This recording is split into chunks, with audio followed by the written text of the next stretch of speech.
Jessica Tandy and Hume Cronyn in The Marriage.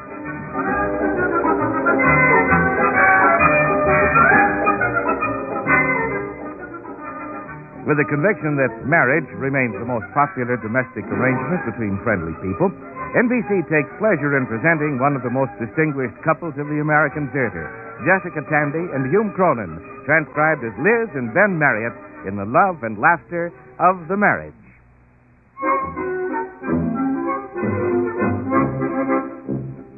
About 300 years ago in New Amsterdam, a simple-minded burgher named Klaus van Rensselaer was seen coming by an Indian who sold him 40 acres of swamp way out in the wilderness.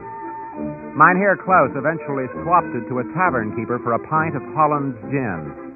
The descendants of that tavern keeper can be seen these days on opening night at the opera and on polo afternoons at Meadowbrook. The land ended up in the hands of the Cosmopolitan Investment Company with an assessed valuation of several $1 million. And a few years ago, a giant middle-income housing development was built on the track. Cosmopolitan, with touching sentiment, named it Rensselaer Village. I ran across this fascinating bit of local history when Peg and Mike Simon moved into Rensselaer Village and invited us over to warm the apartment. Yeah, not bad for 3.5 rooms, huh? 3.5? Mm-hmm. I must have missed something. I only counted 3. Well, you see the hallway by the door? It sort of zags about 2.5 feet. Oh, yes. Dining alcove. That's the half room. Yeah, it's a seller's market. Oh, it's terribly hard to get into Rensselaer Village. They have a very long waiting list. Yeah, we put in our application in 1951. Did you have to take a competitive examination? No. We were excused on the basis of the investigator's report. What? You mean you were actually investigated before you got the apartment? Oh, yes. Rensselaer Village is very particular. They'd sent a social worker to our old apartment. I didn't know he was coming, and everything was a mess. I was just sure they'd turn us down as undesirable. I guess we were lucky. We got an apartment with a picture window, 15 feet of unbroken glass. Oh, well, that's nice. Oh, what a lovely view. What are those round things out there? Oh, those are the stacks of the city asphalt plant. But we understand they'll stop using soft coal inside of a year. That'll be a nice change. Ben, you forgot.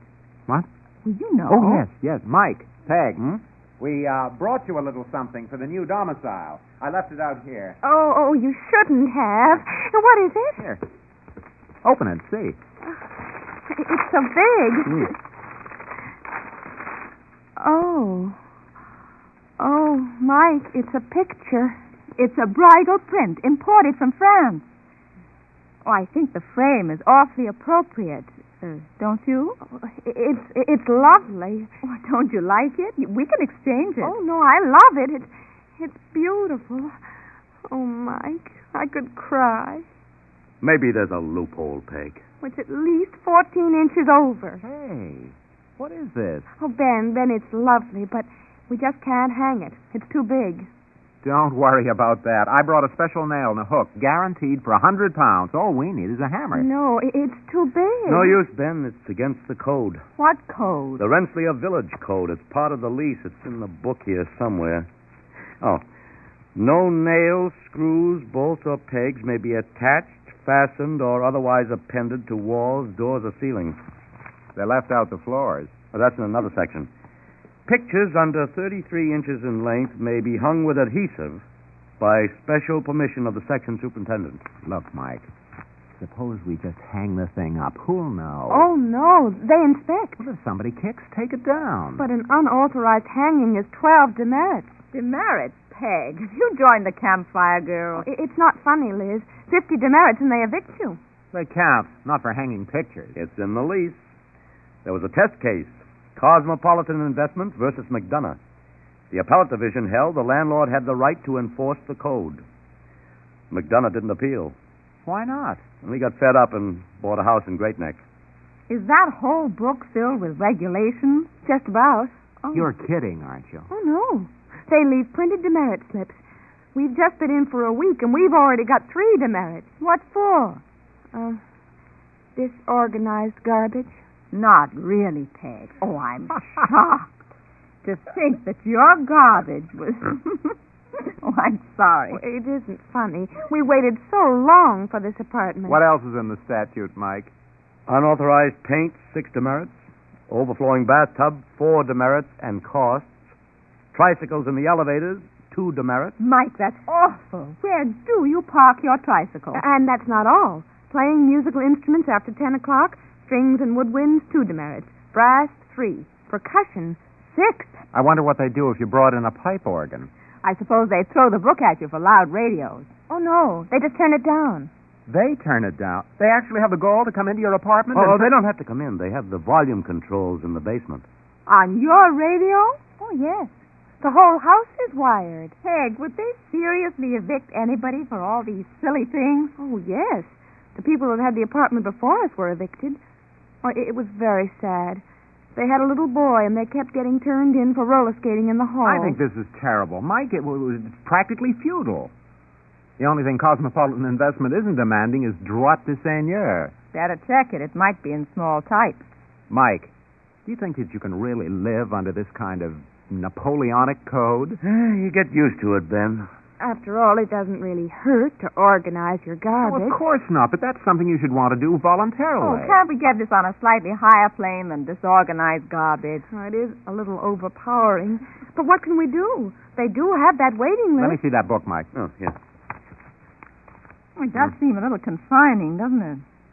Mike, do you suppose it's constitutional? Uh-oh. Excuse me a minute. Ben, where are you going? I left my rubbers in the hall. Oh, will you bring them inside, Ben? Too late, I'm afraid. Hmm? Listen to this. From the section superintendent to tenant 18C, greeting. Oh, no. We call your attention to section 6754, Rensselaer Village Code. Rubbers left in hall.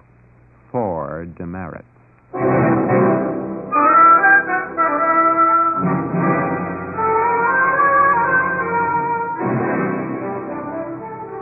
We left Rensselaer Village about midnight and, crossing 12th Street, came once again under the protection of the United States Constitution, including the Bill of Rights. I suppose it was the Rensselaer Code that started me off. I was still thinking about it the next night when Pete's bedtime came around. All right, Pete. Bedtime. What'd you say, Pop? 5 minutes to 9. I've got to finish this picture. You can finish it tomorrow afternoon, Pete. But I've got to take it to school.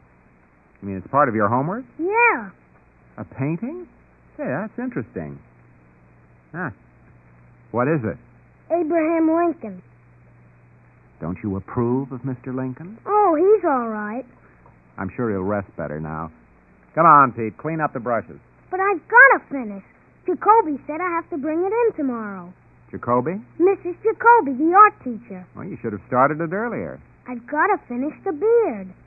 It's bedtime, Pete. Make it a picture of Lincoln without a beard. I did. That's how it all started. What started? She said I could either paint another picture the right way or go to the principal's office.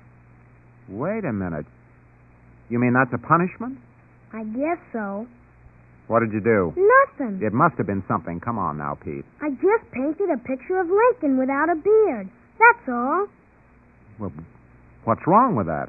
I don't know. Jacoby got sore. She tore my picture up. Oh, she did. Liz! Yes, Ben.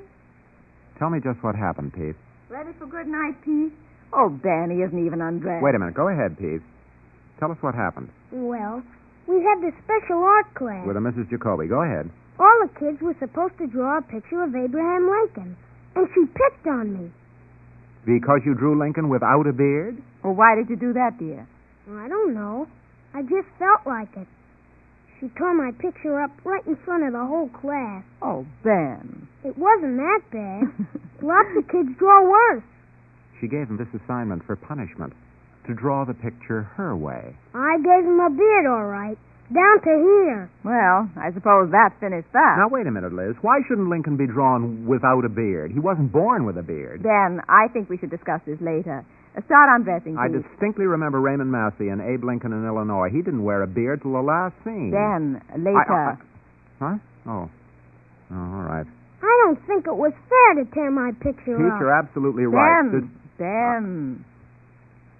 All right. Come on now, Pete. It's after 9.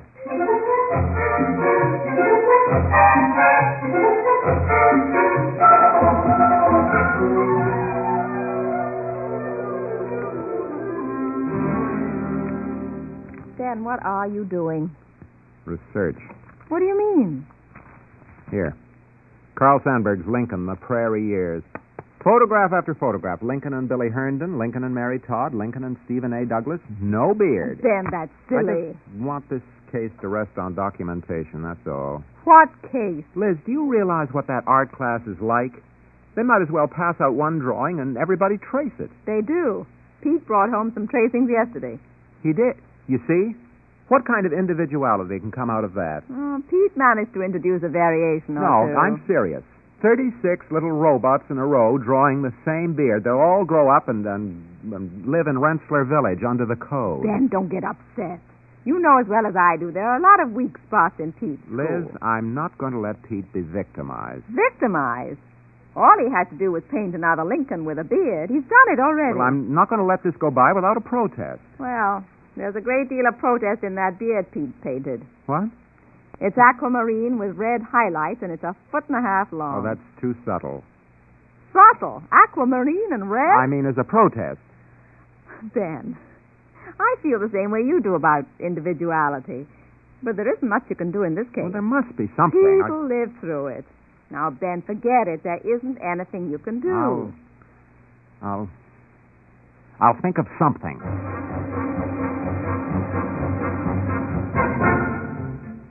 I tossed until 1 o'clock in the morning. Then I got out of bed and read for a while. Thoreau on civil disobedience. In the morning, I announced to Pete that he was to leave the painting at home. But Mrs. Jacoby said... I know she did, but Pete, sometimes teachers are wrong. You're telling me. I mean, if our family believes in something, well, we have to stand up for it, don't we? I guess If so. we think that something's important and right, we have to fight for it. You know, like Lincoln or Nathan Hale. Sure. Why not? I'm glad you understand, Pete. Sure, Pop. Now can I take the picture to Mrs. Jacoby? I don't want you to turn the bearded picture in. But she'll send me to the principal. All right. If that's the way she wants it, all right. But she can't intimidate us. But she can send me to the principal. Well, let her. Mom! Your father's handling this, Pete. Let him tilt his own windmills. Pop, Now, couldn't I give Mrs. Jacoby the picture and then sort of hate her by myself? Pete, don't worry. I'll be right behind you. Oh, that's different. I'll get my jacket. We better hurry, Pop. We'll be But, late. hey, Pete, I meant in spirit. Now, look, Ben. If Pete is expected to go out on a limb this way, I think he should have company. Well, of course, I'd like to, but I've got an appointment at a quarter. Ben, are you going to defend your principles to the last drop of Pete's blood? Maybe I could write a note. Did Nathan Hale send a small boy with a note? All right, I'll go.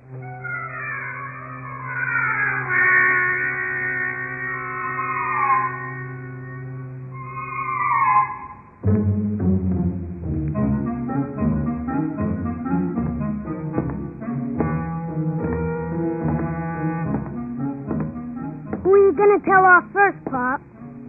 Well, how about this Mrs. Jacoby? Yeah, she's a lot smaller than the principal. That isn't why I want to talk to Here's her. her room. Maybe you better go to your classroom, Pete. It's 10 minutes to 9. Okay, Pop. But if you need any help, I'm in room 35B. All right, I'll send up a flare. Good luck, Pop. Yes. Mrs. Jacoby? Are you a parent? Yes, I am. Parents aren't supposed to be in the classrooms without a pass from the office. I know that, Mrs. Jacoby.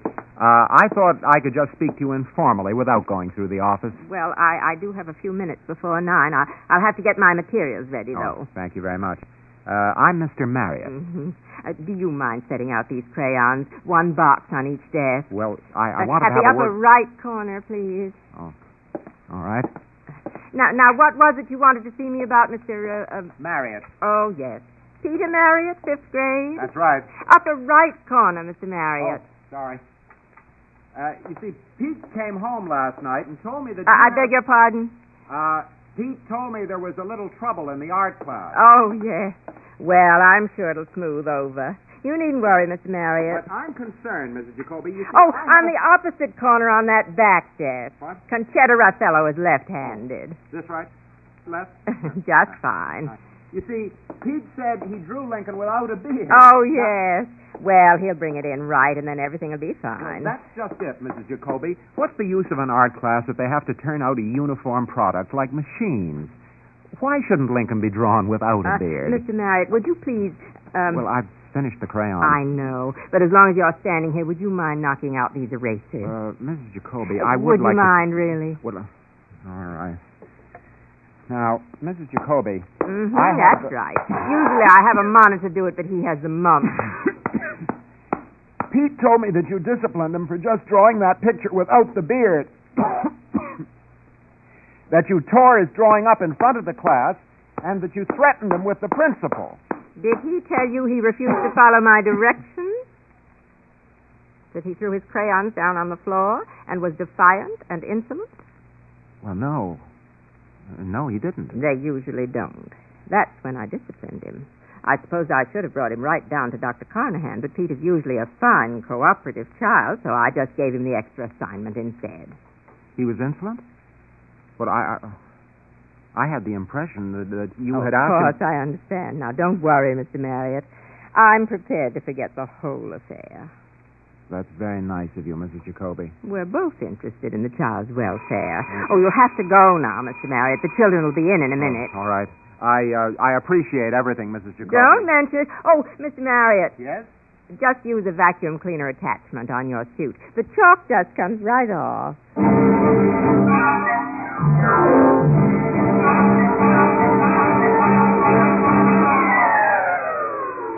At 1:30 that night, I sat bolt upright in bed, a figurative light bulb flashing over my head. Ben, what is it?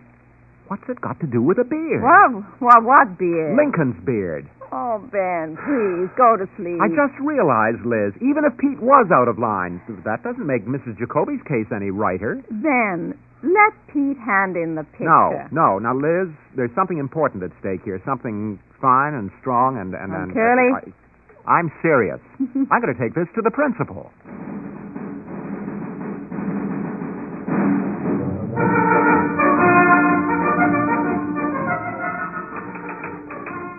Pop, would you mind if I handed in the picture? I mean, what's an old beard? Peter, I want you to understand the necessity of fighting for something that we believe in. Did Lincoln himself ever back out of a fight? Lincoln never got sent to Dr. Carnahan. Pete. All right, Mr. Marriott. You better go to your class, Pete. Well, how do you do? How do you do? We haven't seen each other since you played for the Parents and Teachers Festival. Remember our little marimba band? Yes. Still practicing the maracas? Not recently. Don't give it up, Mr. Marriott. Don't give it up.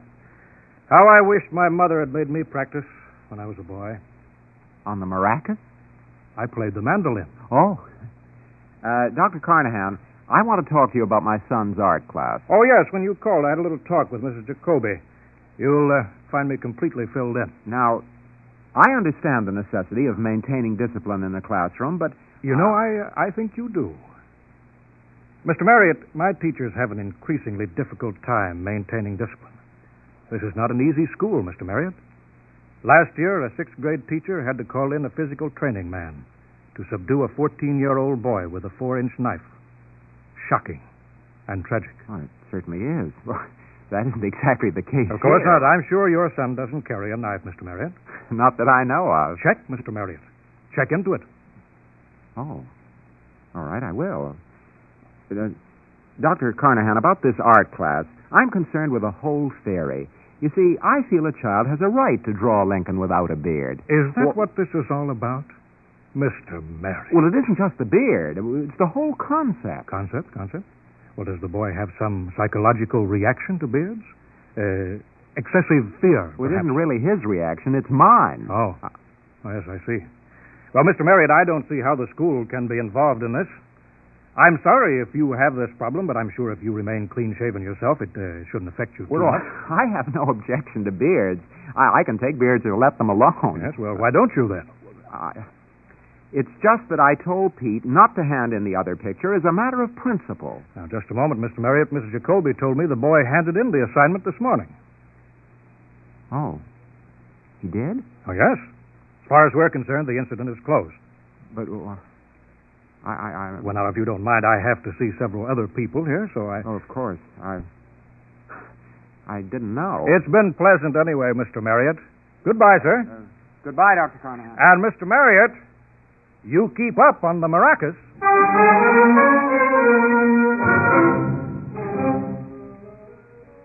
I was depressed at the office all day. I didn't really mind being made a fool of in the principal's office. Well, not too much, anyway. I was just disappointed in Pete. His revolt against the beard was a very healthy reaction, and I was sorry to see him knuckle under to regimentation. I passed Rensselaer Village on my way home, and that didn't cheer me up at all. I had a vision of Pete, of all of us, with interchangeable brains stamped out of one mold, producing the same thoughts, the same actions year after year after year. I didn't talk about it at dinner. Liz was considerate and didn't bring it up at all. Just before bedtime, though, Pete came into the living room. Pop, do you mind if I stick a thumbtack in the wall? I don't care if you drive in a railroad spike. Okay. Oh, wait a minute, Pete. What are you hanging up? A picture. Nothing much. Wait a minute. What kind of a picture? Just something I did. For myself. For yourself? Abraham Lincoln. Oh, I thought you handed that one into Mrs. Jacoby. Oh, no. I had to do that one her way. But I did this for myself. Pete, I'd like to see that picture. Okay, Pop. It isn't very much. Here. No beard. I just didn't feel like a beard. Liz, Yes, dear? I need a nail. What for? I want to hang a picture in the living room. A picture? The Emancipation Proclamation. Look at it. Abraham Lincoln without a beard. An original poster paint by Peter Marriott. Looks fine between the Van Gogh and the Picasso.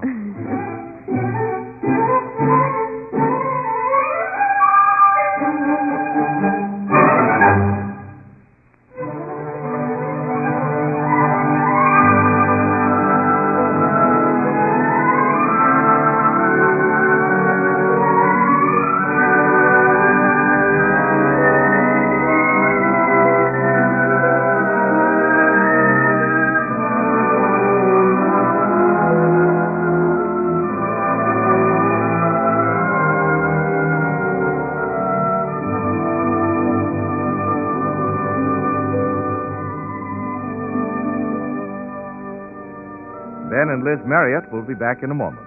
In the meantime, let us extend an invitation on behalf of our stars, Jessica Tandy and Hume Cronyn, as well as the National Broadcasting Company, to all of you to drop by next week at this time for another half-hour observation and transcription of The Marriage, written by Ernest Cronyn, with Patricia Wheel and Joseph Curtin as Peg and Mike Simon, Vera Allen as Mrs. Jacoby, Wendell Holmes as Dr. Carnahan, and David Pfeffer as Pete.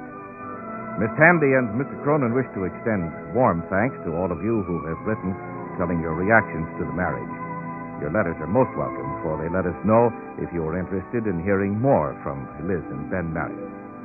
The Marriage is an NBC Radio Network production, directed by Edward King. This is Robert Denton speaking.